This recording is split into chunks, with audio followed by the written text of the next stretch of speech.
Un saludo muy cordial para todos. Bienvenidos de regreso. Vamos a estudiar esta tarde la lección número 19. Se titula El cambio del estatuto.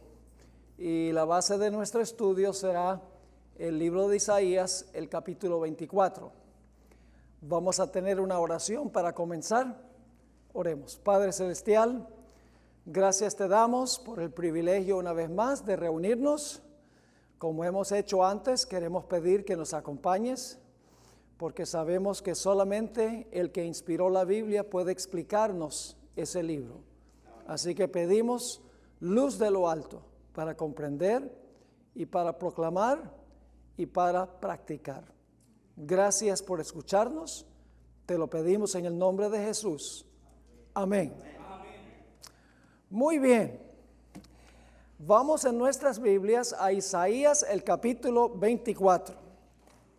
Y ustedes ven aquí al comienzo de la página 229 del manual que tenemos un resumen de este capítulo. Y voy a pasar rápidamente por el resumen de lo que encontramos en este capítulo. En realidad, Isaías 24 está describiendo una catástrofe global que afligirá al planeta Tierra. Y ese evento catastrófico se llama la segunda venida de Jesús. Catastrófico para los impíos, pero lleno de esperanza para los fieles de Dios. Amén. Pero el enfoque de Isaías 24 se encuentra sobre los impíos, no sobre los justos. Ahora vamos a notar el contenido básico de este capítulo. En ese evento catastrófico, si ustedes leen los versículos 21 al 23 de ese capítulo, que no tenemos tiempo de leerlos, van a encontrar que Satanás, sus ángeles y los reyes de la tierra sufrirán la primera etapa de su castigo al ser echados en prisión para ser castigados después de muchos días. La primera etapa es cuando son echados en prisión, la prisión de la muerte, y Satanás y sus ángeles atados vivos cuando comienza el milenio.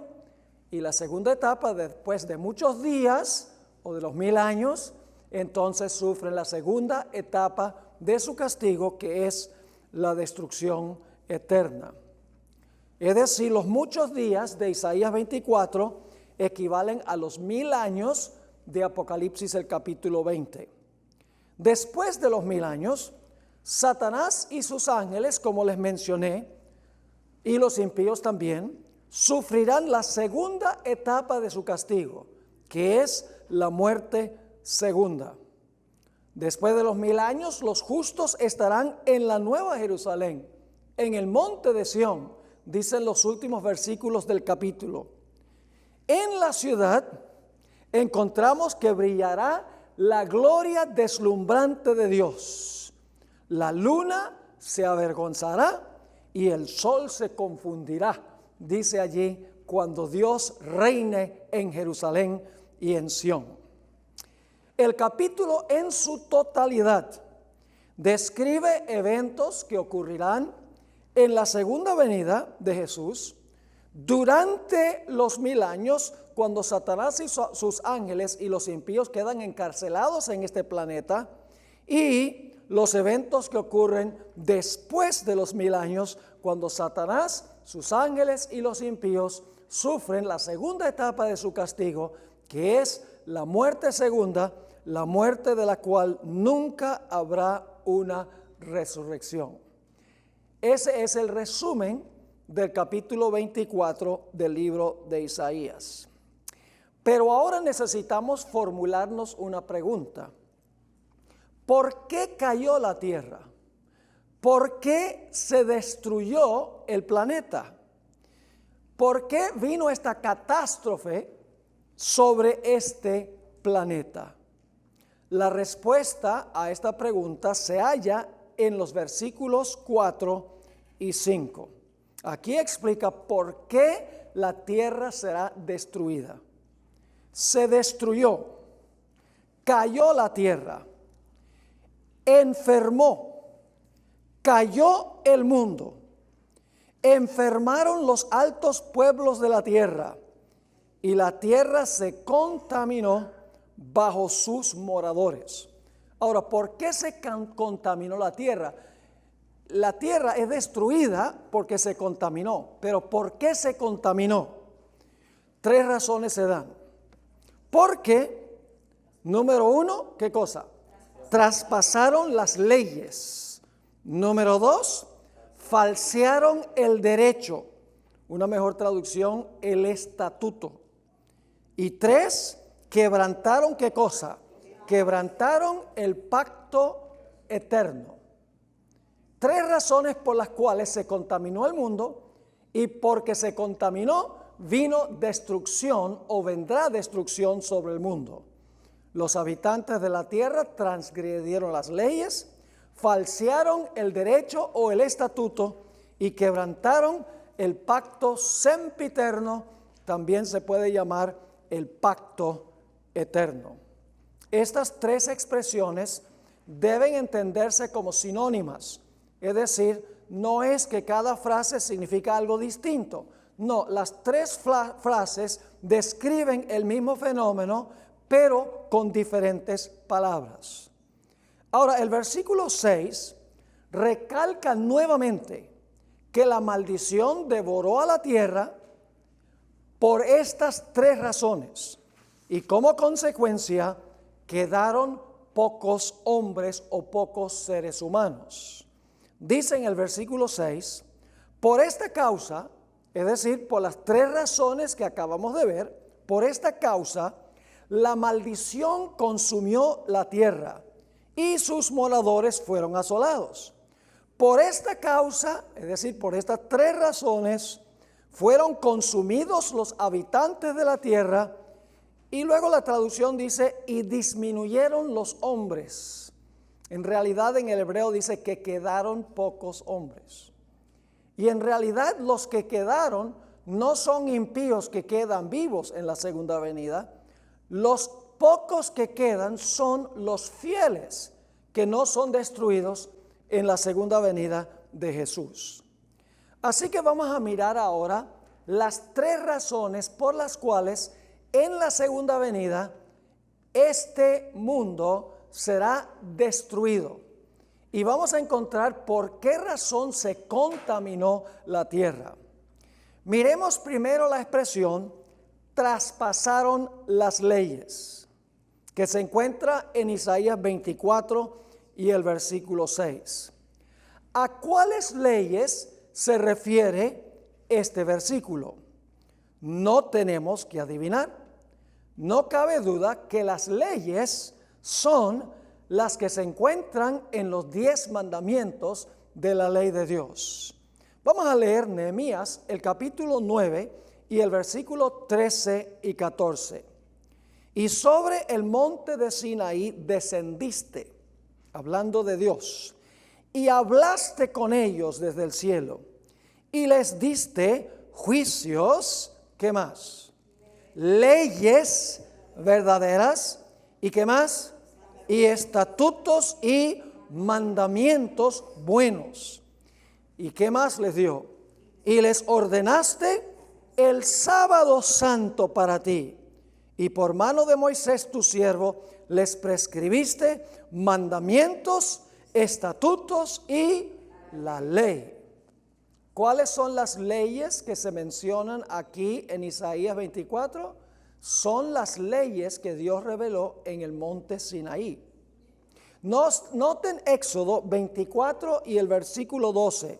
Éxodo 24, 12, estamos en la página 230.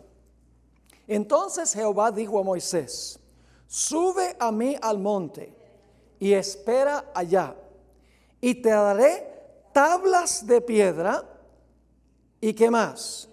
Y la ley y mandamientos que he escrito para enseñarles. Nuevamente trae la atención al monte Sinaí, a donde Dios dio mandamientos y leyes. ¿Cuál fue la ley que Dios escribió con su propio dedo? Porque aquí dice que Dios escribió estos mandamientos. ¿Cuál fue la ley que Dios escribió? Bueno, ustedes conocen muy bien cuál es. En Éxodo 31:18 dice que los 10 mandamientos fueron escritos ¿con qué? Con el dedo de Dios. Ahora, algunos arguyen que la palabra Torah, que se usa aquí para ley, se emplea también para describir la ley ceremonial, los estatutos y las reglas de la ley ceremonial. Y es cierto, la palabra Torah, que se traduce en ley, puede referirse también a prescripciones y leyes ceremoniales. Pero aquí en Isaías 24:6 no puede referirse a leyes ceremoniales, porque sabemos que las leyes ceremoniales fueron clavadas en la cruz. Y Dios no castigaría al mundo en la segunda venida por transgredir leyes que caducaron en la cruz. ¿Están entendiendo lo que estoy diciendo? Tienen que haber desobedecido leyes que estaban vigentes cuando Jesús vino, porque no hubiera castigado al mundo por quebrantar leyes ceremoniales que terminaron en la cruz del Calvario. Obviamente estas leyes eran leyes que perduran hasta la segunda venida del Señor Jesucristo. Son leyes perennes. Ahora es interesante que en la versión siríaca, que es una versión bien antigua del Antiguo Testamento, la Septuaginta, que es la versión griega del Antiguo Testamento, y la versión caldea, las 3 versiones son muy antiguas, en realidad no dice traspasaron las leyes, sino que dice traspasaron la ley en singular.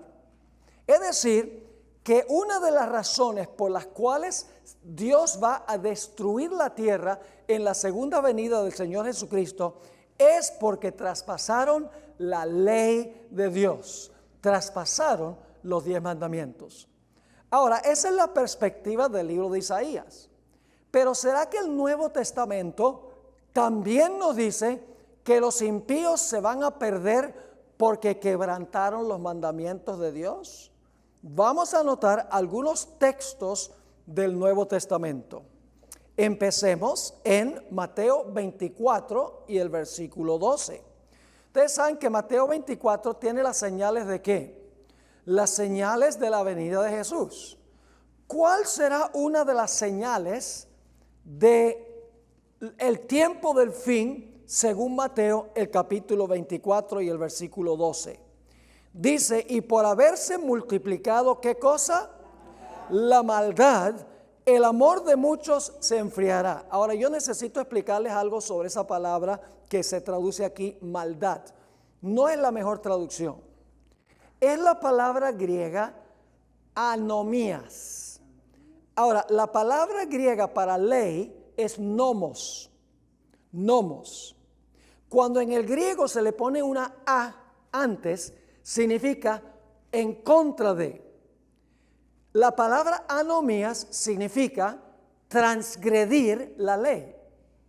Es la mismita palabra que aparece en 1 de Juan 3:4, a donde dice que el pecado es transgresión de la ley. En 1 de Juan 3:4 se traduce esta palabra transgresión de la ley, pero aquí se traduce como maldad, que es mucho más general. Pero en realidad podría traducirse Mateo 24:12 como 1 de Juan 3:4. Por haberse multiplicado la transgresión de la ley, el amor de muchos se enfriará. También la palabra aparece en Mateo 7 y el versículo 23. La misma palabra anomías, que se traduce transgresión de la ley en 1 de Juan el capítulo 3 y el versículo 4. En este versículo se nos habla de personas que profesan el nombre de Jesús, echan demonios en el nombre de Jesús, hablan profecías en el nombre de Jesús, hacen milagros en el nombre de Jesús, profesan a Jesús. Pero finalmente, ¿qué les va a decir Jesús a estos que profesaron su nombre? ¿Cuál era su problema?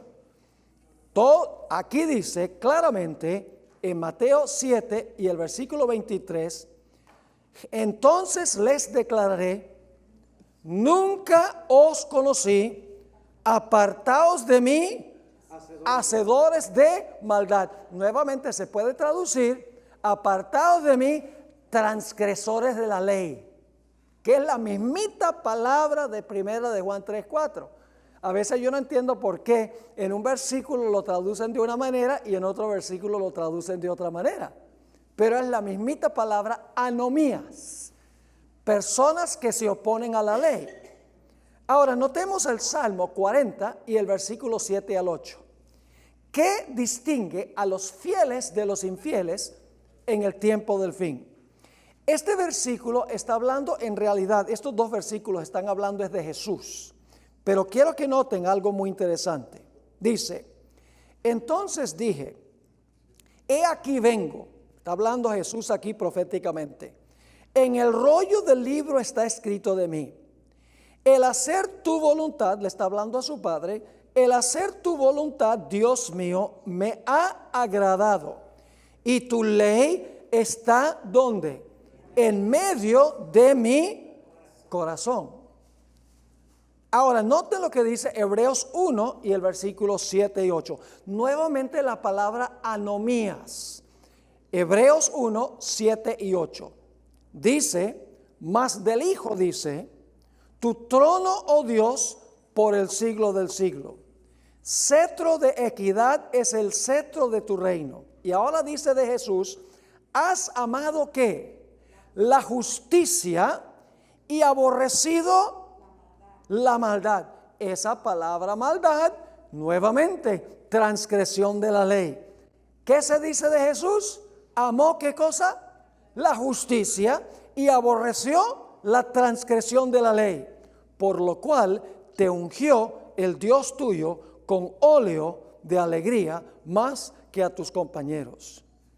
También se usa esta palabra anomías para describir a los fariseos y los escribas de la época de Jesús. En Mateo 23 y el versículo 28, Jesús hablando de esta gente que profesaba guardar la ley, pero no la estaba guardando porque no tenía amor, se les resfrió el amor. Dice, así también vosotros por fuera a la verdad os mostráis justos a los hombres. Pero ¿dónde está el problema? ¿Por fuera? No. Dice, pero por dentro estáis llenos de hipocresía e iniquidad. Otra vez la palabra anomías, transgresión de la ley. Yo pregunto, entonces el Nuevo Testamento dice que uno de los graves pecados de los que van a profesar el nombre de Jesús es la transgresión de la ley inmediatamente antes de la segunda venida de Jesús. ¿Cuadra con Isaías el capítulo 24? ¿Cómo no? Ahora, ¿cómo van a ser los cristianos inmediatamente antes de la segunda venida? Los profesos cristianos, que en realidad sirven a Jesús de labios, pero el corazón está lejos de él. Segunda de Timoteo 3, 1 al 5. La sierva de Dios dice que estos versículos se refieren a gente que profesan ser cristianos. Ahora escuchen lo que dice. También debes saber esto, dice el apóstol Pablo, que en los postreros días, ¿cuáles días? Los postreros días, ¿estamos en los postreros días?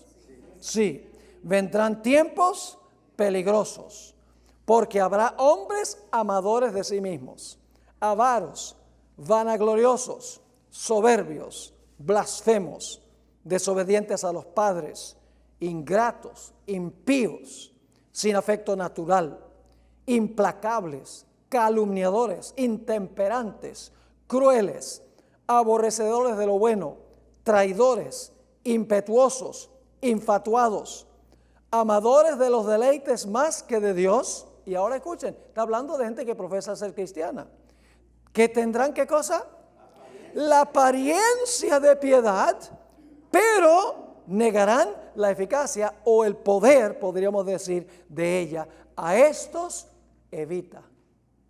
Esa es la sociedad inmediatamente antes de la segunda venida. Y si ustedes quieren leer un catálogo de pecados que es deprimente cuando lo leen, Y la hermana White dice que este catálogo de pecados que se mencionan es característico de cómo será el mundo inmediatamente antes de la segunda venida. Lean Romanos 1, 18 al 32, que no tenemos tiempo de leerlo, pero la hermana White dice que allí se describe la condición del mundo poco antes de la segunda venida de Jesús. Lee esos versículos y en realidad es deprimente pensar cómo va a ser el mundo inmediatamente antes de la segunda venida de Jesús. Ahora yo pregunto entonces, ¿cuál es la primera razón por la cual Dios va a destruir la tierra en la segunda venida? Porque la tierra se contaminó. La gente que hizo traspasó la ley de Dios o las leyes, porque no es solamente una ley, son varios mandamientos que se encuentran en la ley de Dios. Ahora, en la página 232 encontramos la segunda razón, que es una explicación de la primera, por qué la tierra fue destruida. Dice, porque cambiaron ¿qué cosa? Porque cambiaron la ordenanza. Ahora, es muy interesante, uno dice, bueno, cambiaron la ordenanza. ¿Qué es la ordenanza? Eso es lo que vamos a mirar. Pero primero necesitamos, en realidad, mirar la palabra cambiar. La palabra cambiar se traduce en la versión Reina Valera de 1960, falsearán el derecho. Pero en realidad la palabra falsearán no es una traducción correcta. Déjenme mencionarles 3 versículos que tienen aquí en el manual, a donde se ve que la palabra significa cambiar. Cambiaron la ordenanza. Labán. Ustedes recuerdan que Jacob trabajó para Labán, ¿verdad que sí? ¿Cuántas veces le cambió el salario Labán a Jacob? 10 veces le cambió el salario. En la mismita palabra de Isaías 24 y el versículo 6. También se usa para hablar de José. Cuando José iba a salir de la prisión para encontrarse con sus hermanos, dice que antes de salir se cambió la ropa. Nuevamente la palabra significa cambiar. En Isaías el capítulo 2 y el versículo 18 también la palabra se traduce quitará. ¿Pueden ustedes pensar de otro versículo de la Biblia que habla de algo que se iba a cambiar? ¿Pensará cambiar los tiempos y qué? Los tiempos y la ley. Pero ¿qué significa esta palabra derecho? O esta palabra ordenanza. ¿Qué significa esa palabra? Les voy a explicar cómo la definen los lexicógrafos, es decir, los expertos en el significado de palabras en el idioma hebreo. Según un diccionario, significa lo siguiente, la palabra ordenanza o la palabra estatuto. Tallar o grabar, cortando o grabando en piedra. Interesante la definición. Tallar o grabar, cortando o grabando en piedra.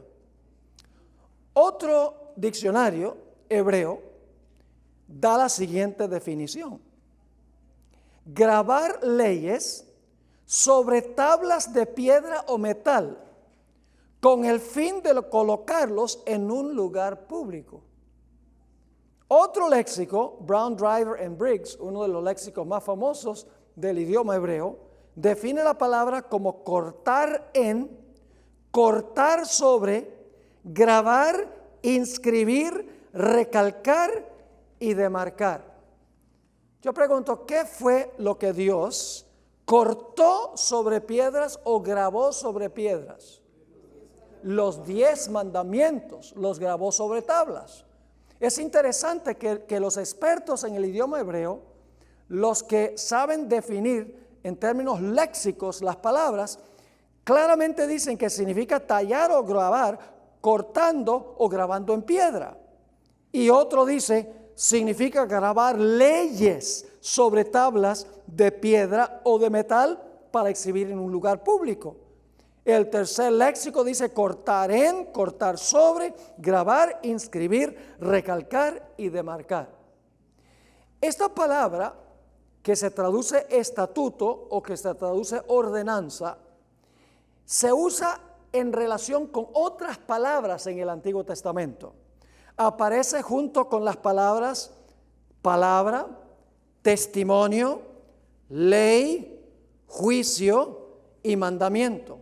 Todas esas palabras parecen ser sinónimas. En un diccionario que explica el significado de palabras, dice lo siguiente: los sinónimos de la palabra son mitzvah, mandamiento, mishpat, juicio, berit, pacto, Torah, ley, edut, testimonio.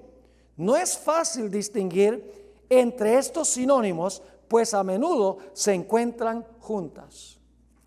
Pero ahora queremos ir más allá de los léxicos. Queremos ir más allá de la definición que dan los expertos de la palabra, que se traduce ordenanza, a veces se traduce estatuto. En realidad, ¿a dónde aparece esta palabra en otros versículos del Antiguo Testamento? Les voy a decir en qué contexto aparece muy frecuentemente esta palabra. Esta palabra describe cosas que estableció Dios en la creación que no se pueden cambiar. Vamos a leer algunos versículos. Proverbios 8:29. Proverbios 8 y el versículo 29. La palabra describe decretos inmutables que Dios estableció en la misma creación. Decretos que el hombre no puede cambiar. Proverbios 8:29 usa la misma palabra, es la palabra hebrea hok. Dice allí: cuando ponía al mar su estatuto, para que las aguas no traspasasen su mandamiento, cuando establecía los fundamentos de la tierra. Amén. Es decir, Dios dio una orden de que el mar debía quedarse dentro de sus límites en la creación. En Job 38 y el versículo 8 al 11 encontramos la misma idea. ¿Quién encerró con puertas el mar cuando se derramaba saliéndose de su seno? Te recuerdan que en la creación el planeta estaba cubierto de agua, ¿verdad? Así que dice aquí: ¿quién encerró con puertas el mar cuando se derramaba saliéndose de su seno? Cuando puse yo nubes por vestidura suya y por su faja oscuridad, y establecí sobre él, es decir, sobre el mar, ¿mi qué? Mi decreto. Es la palabra hok, la misma palabra. Mi decreto. Le puse puertas y cerrojo, y dije: hasta aquí llegarás y no pasarás adelante, y ahí parará el orgullo de tus olas. Dios, por estatuto y por decreto, encerró al mar dentro de sus límites para que no saliera de sus límites en la creación. También se usa la palabra hok para describir a los cuerpos celestes que Dios creó en la semana de la creación. En el Salmo 148 y el versículo 3 hasta el versículo 6 dice lo siguiente: alábenlo sol y luna, alábenlo estrellas luminosas, alábenlo ustedes altísimos cielos y ustedes las aguas que están sobre los cielos. Sea alabado el nombre del Señor. Aleluya, porque Él dio una orden y todo fue creado. Todo quedó afirmado para siempre. Emitió un hok, ahí está la palabra otra vez, emitió un decreto que no será abolido. Dios también decretó que en sus periodos apropiados caiga la lluvia, por decreto. Noten Job 28 y el versículo 25 y 26. Al dar peso al viento y poner las aguas por medida, cuando Él dio ley, esa es la palabra hok, la misma palabra, cuando dio ley a la lluvia y camino al relámpago de los truenos. Noten también en Jeremías 5:24 que Dios estableció por decreto las estaciones en la creación. Dice allí en Jeremías 5:24, y no dijeron en su corazón, temamos ahora a Jehová, Dios nuestro, que da lluvia temprana y tardía en su tiempo, y nos guarda, ¿qué cosa? Los tiempos establecidos. La palabra Jok nuevamente, tiempos establecidos ¿para qué? De la siega. También se usa para hablar del pacto que hizo Dios con Abraham.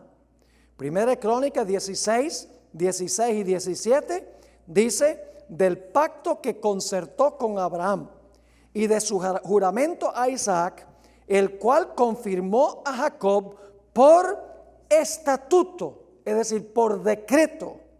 Esa es la palabra Jok. Y a Israel por pacto sempiterno. Cuando Dios hizo el pacto es ¿qué? Eterno, no se puede cambiar. Por eso en el Salmo 89:34, más adelante Dios le prometió a David, no violaré mi pacto, ni mudaré lo que ha salido de mis labios. Vamos a leer la nota significativa. Los 10 mandamientos fueron grabados sobre tablas de piedra, indicando así su permanencia y el hecho de que no se podían ¿qué? Cambiar.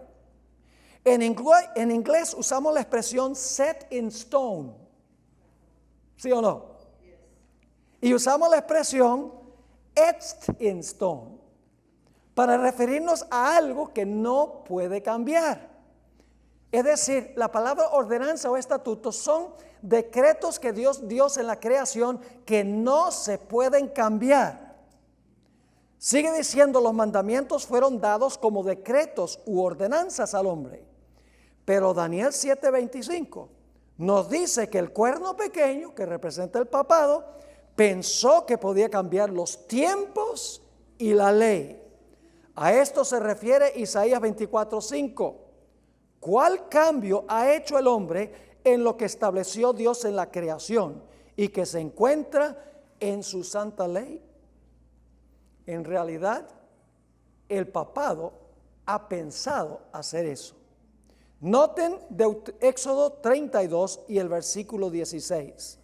Dice, y las tablas eran obra de ¿quién? Dios. Obra de Dios. Y la escritura era escritura de ¿quién? De Dios. ¿Grabada dónde? Sobre las tablas. ¿Y de qué eran las tablas? De piedra. Los mandamientos no se pueden cambiar. They are etched in stone. Como decimos en inglés, they are set in stone y no se pueden cambiar. Ahora quiero leerles algunas citas del Espíritu de Profecía a donde la hermana White usa la palabra ordenanza en relación con la creación, para que ustedes vean que ella entendía muy bien que la palabra ordenanza o estatuto ahí en Isaías 24:6 se refiere a 2 instituciones que Dios estableció en la creación, no solo las estaciones y la lluvia y el encerrar del mar, etcétera. Esos fueron decretos que Dios dio, pero hay otros 2 decretos que Dios estableció que el hombre no puede cambiar: el matrimonio y el sábado. Vamos a leer algunas de estas citas. Concerniente a las 2 instituciones, Elena White comentó lo siguiente: Dios ha dado una sola razón por la cual una esposa puede dejar a su marido o el marido a la esposa: el adulterio. Este asunto debe ser considerado con oración. El matrimonio fue constituido por Dios como una ordenanza divina en la creación. La institución del matrimonio fue establecida en el Edén. El sábado del 4º mandamiento también fue instituido en el Edén, cuando se pusieron los fundamentos del mundo, cuando las estrellas del alba alababan a Dios y se regocijaban los hijos de Dios. Por eso, dejemos que la institución del matrimonio establecida por Dios sea mantenida como tan firme como el sábado del 4º mandamiento. Y la ironía es que hoy en día los cristianos conservadores, una de las razones por las cuales quieren que la Corte Suprema tenga jueces conservadores es porque ellos quieren que la Corte Suprema prohíba el matrimonio homosexual. Yo les contaba la historia que una vez me encontré con un individuo que decía, qué triste lo que está pasando con el matrimonio. Fíjese, casándose hombres con hombres y mujeres con mujeres. Y entonces yo le dije algo, nada más para empezar la conversación. Yo le dije, yo no tengo ningún problema con eso. Sí tengo problemas, no me entiendan mal. Pero le dije, yo no tengo ningún problema con eso. ¿Por qué no se puede casar un hombre con un hombre y una mujer con una mujer? Me dice, ¿usted es pastor? Y me hace esa pregunta. Yo le dije, sí, soy pastor y le hago esa pregunta. ¿Y por qué no? Dice, porque en la creación Dios casó varón y hembra. Le dije, muy bien, ¿y qué más hizo Dios en la creación? ¿Por qué dice usted que el matrimonio entre hombre y mujer? Porque lo dice en Génesis, pero el sábado no. Las dos instituciones fueron establecidas por Dios en la creación. Amén. Usted no puede escoger una y rechazar la otra. Notemos la siguiente cita. El sábado fue santificado en ocasión de la creación. Tal cual fue que, aquí está la palabra otra vez, ordenado para el hombre. La misma palabra de Isaías 24:6. Tuvo su origen cuando las estrellas todas del alba alababan y se regocijaban todos los hijos de Dios. Aquí hay otra, Primeros Escritos 217. Se me mostró que la ley de Dios permanecerá inalterable por siempre y regirá en la nueva tierra por toda la eternidad. Aleluya, Señor. Cuando en la creación se echaron los cimientos de la tierra, los hijos de Dios contemplaron admirados la obra del Creador, y la hueste celestial prorrumpió en exclamaciones de júbilo. Vi que el sábado nunca sería abolido, sino que los santos redimidos y toda la hueste angélica lo observarán eternamente en honra del gran Creador. Un estatuto fijo, escrito en piedra, una ordenanza en la creación como todas las demás ordenanzas. Aquí está otra cita. Así como el sábado, la semana se originó al tiempo de la creación y fue conservada y transmitida a nosotros a través de la historia bíblica. Dios mismo dio, en realidad en el inglés dice marked off, que significa Dios demarcó la primera semana como modelo de las subsiguientes hasta el final de los tiempos.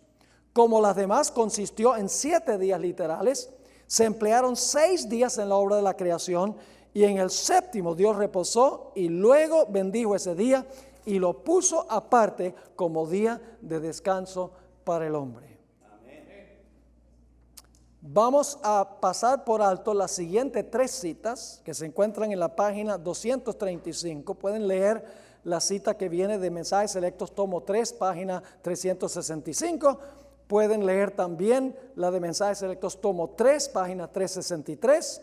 Y pueden leer también Testimonios para los Ministros, página 136. Pero voy a ir a la siguiente cita, Signs of the Times, septiembre 14, 1882. El Creador de los cielos y la tierra mandó: el séptimo día es sábado del Señor tu Dios, no harás ninguna obra en él.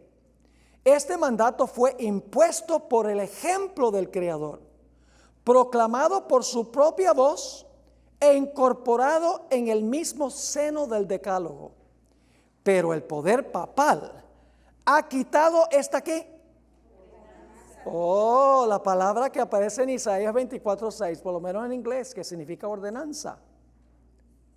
Pero el poder papal ha quitado esta ordenanza divina y puesto en su lugar un día que Dios no santificó, en el cual no reposó, un festival que ha sido adorado por los paganos como el día venerable del sol.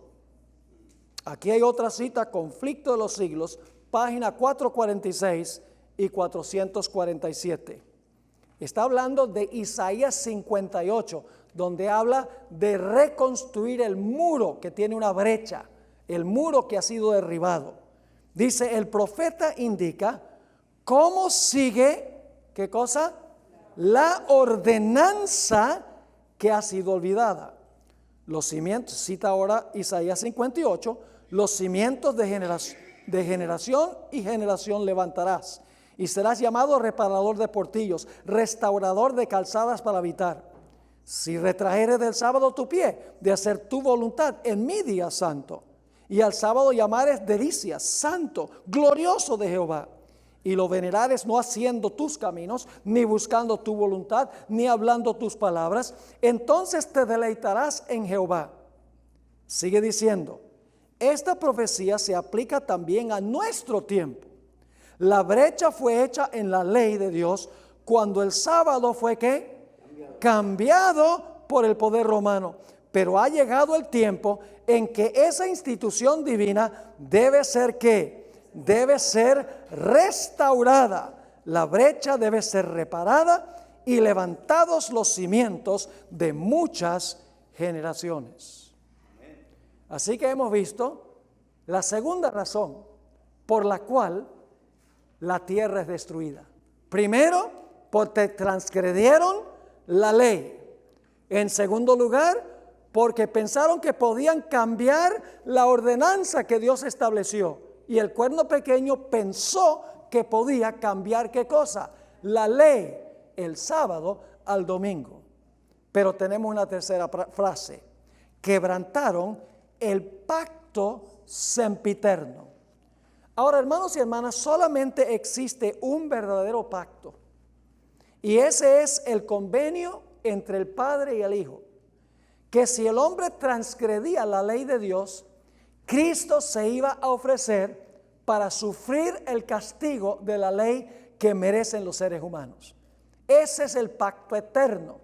Fue un convenio entre el Padre y el Hijo en los siglos de la eternidad, antes que entrara el pecado al universo. Pero el pacto eterno tiene dos aspectos. En primer lugar, tiene la ley del pacto, y en segundo lugar, tiene el sacrificio del pacto.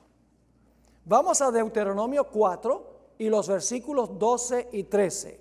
Deuteronomio 4, 12 y 13 se describe la ley del pacto. Dice, y habló Jehová con vosotros de en medio del fuego. Oísteis la voz de sus palabras, mas a excepción de oír la voz, ninguna figura visteis. Y él os anunció su ¿qué? Su pacto, el cual os mandó poner por obra. ¿Y qué es el pacto?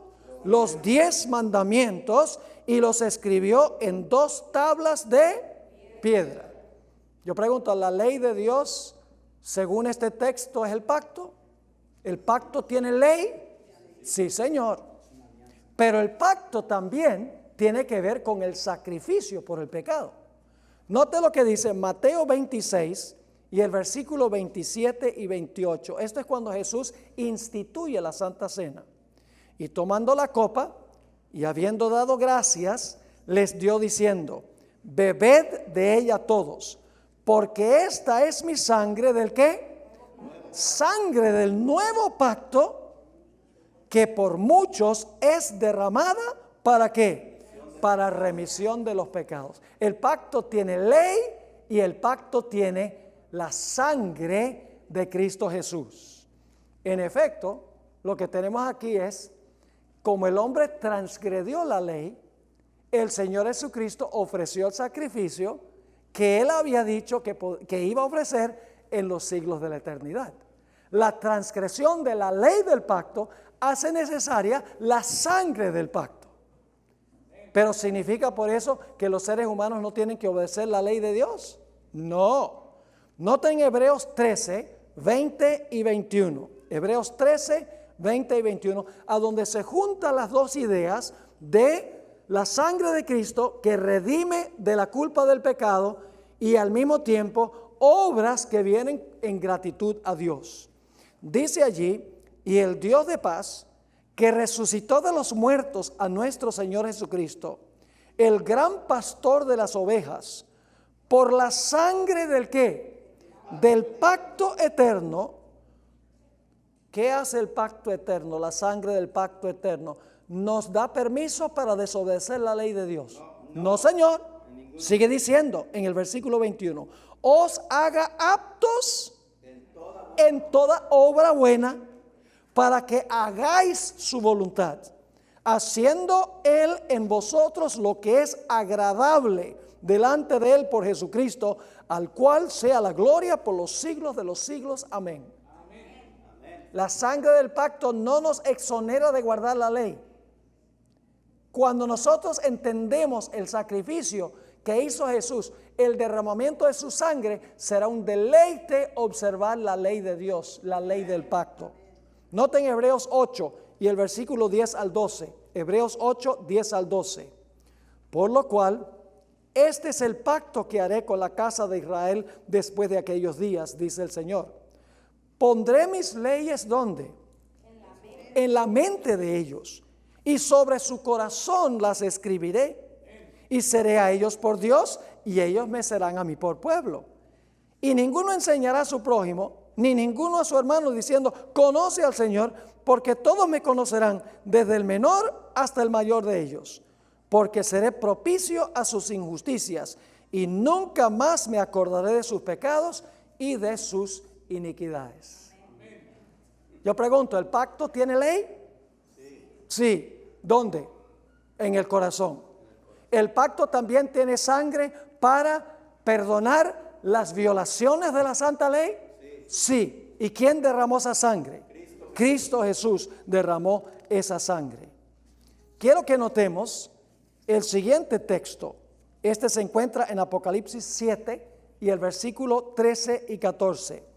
Entonces, uno de los ancianos habló diciéndome, estos que están vestidos de ropas blancas, ¿quiénes son y de dónde han venido? Yo le dije, Señor, tú lo sabes. Y él me dijo, estos son los que han salido de la gran tribulación y han lavado sus ropas y las han emblanquecido ¿en qué? En la sangre del Cordero. Es decir, la sangre de Cristo no está en contradicción con la ley. Somos transgresores de la ley. Cristo tomó nuestra maldición sobre sí derramando su sangre. No para que tuviéramos permiso para desobedecer a Jesús, sino por gratitud a Jesús por haber derramado su sangre para pagar nuestra culpa. Queremos obedecer a Dios, queremos producir buenas obras que Él hace en nosotros. Por eso es que en el libro de Apocalipsis, capítulo 12 y el versículo 17, dice no solamente que la generación final, como leímos, han emblanquecido sus mantos en la sangre del Cordero, dice, pero también la generación final, ¿qué va a hacer? Apocalipsis 12, 17.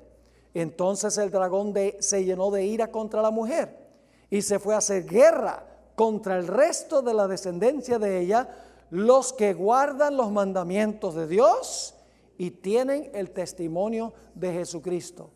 Y Apocalipsis 14, 12 dice, aquí está la paciencia de los santos, aquí están los que guardan los mandamientos de Dios y la fe de Jesús.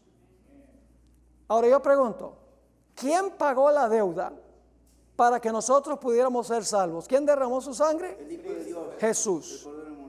¿Quién hace las buenas obras en nosotros? ¿Quién mete en nosotros la obediencia a la ley? Dios lo hace. Vamos a encontrar eso en varios versículos ahora. Isaías 26 y el versículo 12. Isaías 26 y el versículo 12. Jehová, tú nos darás paz, porque también, escuchen esto, hiciste en nosotros todas nuestras obras. ¿Quién hizo las obras? Dios en nosotros. Noten Filipenses 2, 12 y 13.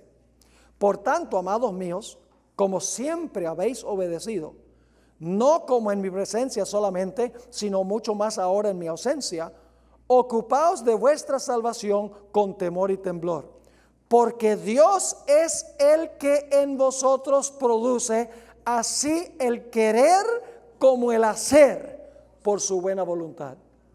¿Quién es el que nos da el querer? Dios. ¿Quién es el que nos da el hacer? Dios. No solo murió Cristo por nuestros pecados, sino que quiere habitar en nosotros para que en nosotros Él produzca las buenas obras que fluyen de la salvación. Noten Apocalipsis 19, 7 y 8. Está hablando de la generación final, los fieles al final de la historia. Dice, gocémonos y alegrémonos y démosle gloria, porque han llegado las bodas del Cordero y su esposa se ha preparado. Y ahora escuchen la descripción de la esposa. Y a ella se le ha concedido que se vista de lino fino, limpio y resplandeciente. Y a veces pensamos, decimos, el lino fino es el manto de Jesús. Cierto, Cristo produce las obras. Pero noten lo que dice este versículo. Porque el lino fino es, ¿qué cosa? Las acciones justas de los santos. Ahora, no son los santos los que producen esas obras justas. Es Jesús en nosotros. Amén. La esperanza de gloria. Gloria a su nombre. Hay dos versículos que los evangélicos especialmente les gusta citar. Efesios 2, 8 y 9. Porque por gracia sois salvos, por medio de la fe. Y esto no de vosotros, pues es don de Dios, no por obras para que nadie se gloríe. Dicen, yo no tengo que hacer obras, Cristo me salvó y no importa lo que yo haga. Pero no leen el versículo 10. El versículo 10 dice, porque somos hechura suya, creados en Cristo Jesús, ¿con qué propósito? Para buenas obras, las cuales Dios preparó de antemano para que anduviésemos en ellas. Y ya leímos Hebreos 13, 20 y 21. Está la misma idea. La sangre de Cristo no nos exonera de obedecer la ley de Dios. El pacto tiene ley y tiene también gracia. Noten nuevamente Hebreos 13, 20 y 21. Y el Dios de paz, que resucitó de los muertos a nuestro Señor Jesucristo, el gran pastor de las ovejas, por la sangre del pacto eterno, os haga aptos ¿para qué? Para toda obra buena, para que hagáis su voluntad, haciendo Él en vosotros. Noten que Él es el que hace, haciendo Él en vosotros lo que es agradable delante de Él por Jesucristo, al cual sea la gloria por los siglos de los siglos. Amén. ¿Por qué es entonces que se destruye la tierra en la segunda venida de Jesús? Porque desobedecieron la ley de Dios. Porque pensaron que podían cambiar la ordenanza. Y entre esas ordenanzas está el matrimonio de un hombre y una mujer. Y otra de esas ordenanzas es el sábado, que es perpetuo. Y porque pisotearon el pacto eterno, aceptan solo un lado del pacto. El lado de que, bueno, Cristo derramó su sangre del nuevo pacto, no tengo que preocuparme de obedecer la ley de Dios, porque estoy bajo la gracia. Pero ese concepto es falso. Ahora, fijémonos en Isaías 26, 1 al 3. Esto está hablando de cuando el pueblo de Dios se encuentre finalmente dentro de la ciudad, redimidos. En aquel día cantarán este cántico en tierra de Judá. Fuerte ciudad tenemos. Salvación puso Dios por muros y antemuros. Abrid las puertas y entrará la gente que justa, guardadora de verdades. Tú guardarás en completa paz a aquel cuyo pensamiento en ti, noten, tu pensamiento en ti ¿qué? Persevera, porque en ti ha confiado. ¿Quiénes son los que van a estar en la ciudad? La gente justa, la gente guardadora de ¿qué? De verdades, cuyo pensamiento en Dios persevera. No es que miro a Dios un momentico y luego me voy a ver televisión. No. El pensamiento persevera en Él. Y mientras más los contemplamos, más llegamos a ser como Él. Al ver el sacrificio de Cristo en la cruz, hermanos y hermanas, al ver que Jesús en el Getsemaní, sudando gotas de sangre, dice, Padre, si puede pasar esta copa de tu ira, cargando todos los pecados de todos los seres humanos, sea hecha tu voluntad, no la mía. Pero esto es algo terrible. Y cuando contemplamos a Jesús en la cruz, Dios mío, ¿por qué me has desamparado? Le pregunto a Jesús, Señor Jesús, ¿por qué te pasó esto? Y Jesús dice, por los pecados tuyos. Y entonces ahora voy a amar a Jesús y voy a odiar el pecado por lo que el pecado le hizo a Jesús. El problema es que nosotros vemos demasiada televisión y no estamos viendo a Jesús. Y la televisión lo que hace es confirmar el pecado, no desenmascarar el pecado. Contemplando a Cristo, dejando que nuestro pensamiento persevere en Él, da la victoria sobre el pecado. Como lo dijo el apóstol San Pablo, por tanto nosotros todos, mirando a cara descubierta, como en un espejo la gloria del Señor, somos transformados.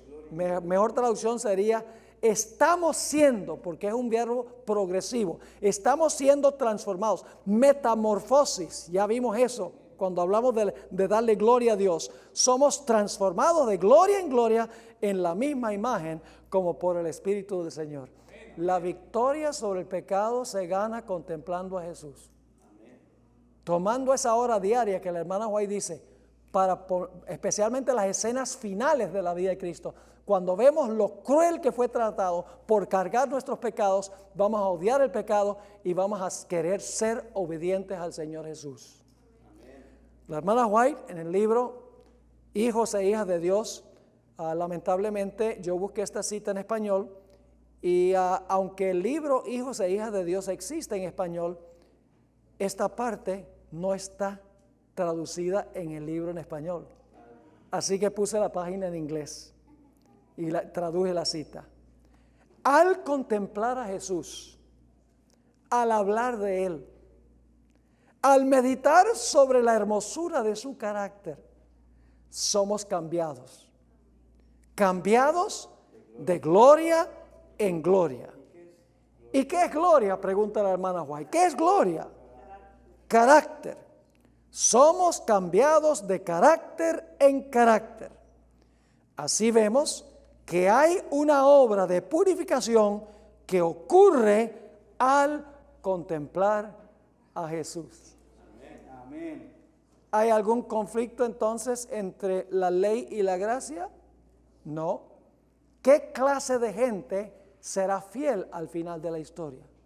La gente que no traspasa las leyes, la gente que guarda la ordenanza y la gente que acepta a Cristo, la sangre de Cristo como Salvador personal y que se manifiesta en la obediencia a Dios.